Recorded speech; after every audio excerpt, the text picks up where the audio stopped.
The conclusions you draw from your research, whether from analyzing survey, experimental design, or other research methods, are usually useful if they are valid.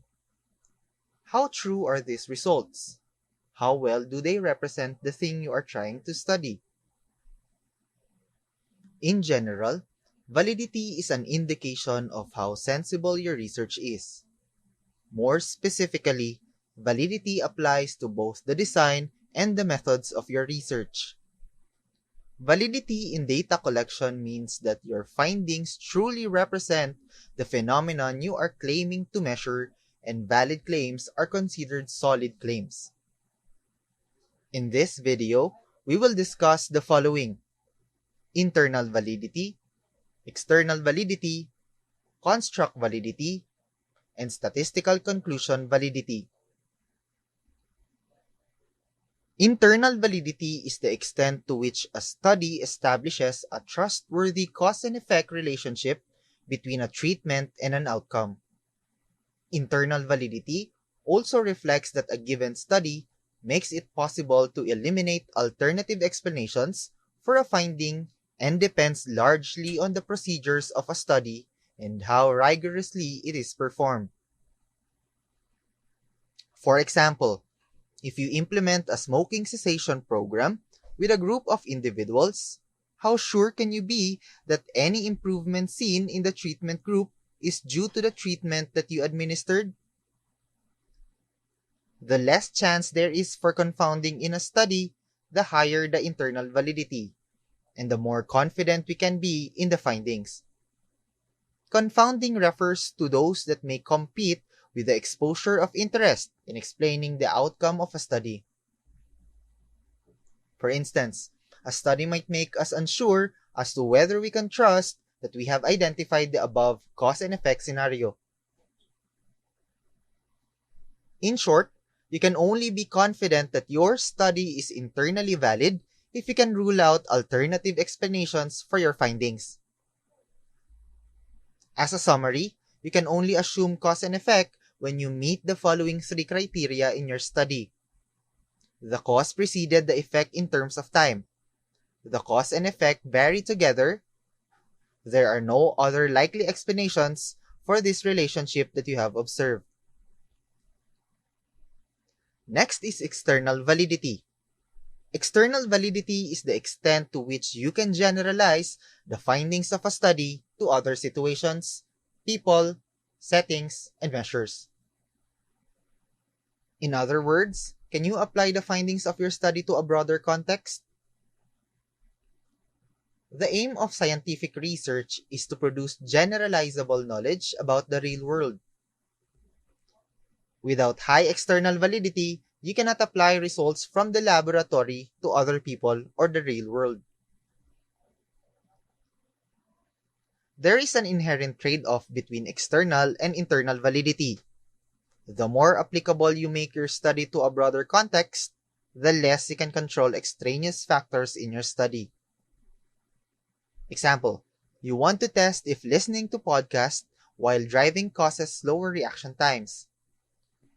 You can control the conditions of the experiment and ensure that there are no extraneous factors that could explain the outcome in a controlled environment. Because the experiment has high internal validity, you can confidently make your conclusion. Moving the experiment to a real-life driving course significantly increases external validity at the expense of internal validity.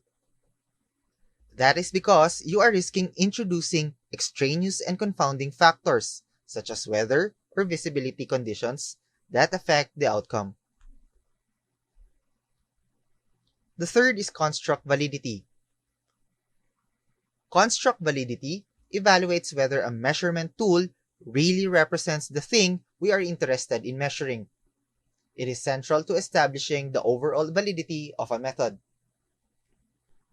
A construct refers to a concept or characteristic that cannot be directly observed but can be measured by observing other indicators that are associated with it.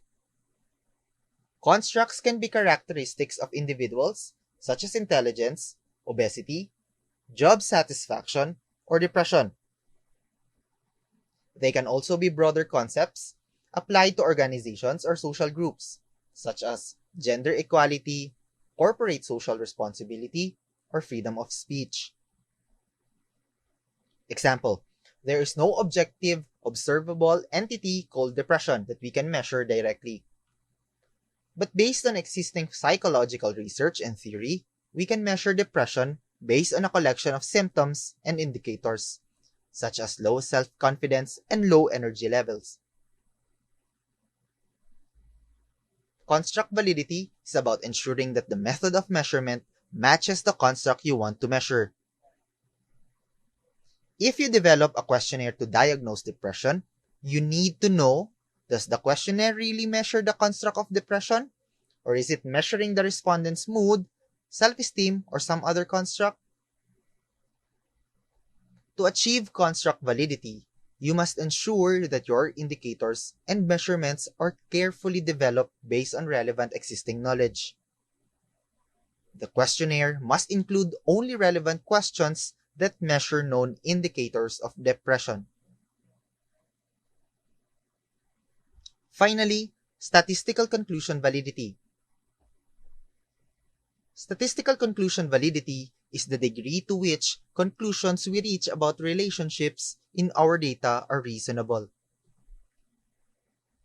For instance, if we are doing a study that looks at the relationship between socioeconomic status and attitudes about capital punishment, we eventually want to reach some conclusion. Based on our data, we may conclude that there is a positive relationship, that persons with higher socioeconomic status tend to have a more positive view of capital punishment, while those with lower socioeconomic status tend to be more opposed. Conclusion validity is the degree to which the conclusion we reach is credible or believable. Whenever you investigate a relationship, you essentially have two possible conclusions. Either there is a relationship in your data or there is not. In either case, however, you could be wrong in your conclusion. You might conclude that there is a relationship when in fact there is not, or you might infer that there is no relationship when in fact there is. So, we must consider all these possibilities when we talk about conclusion validity. And that ends our discussion. I hope you learned something. Thank you very much and have a great day.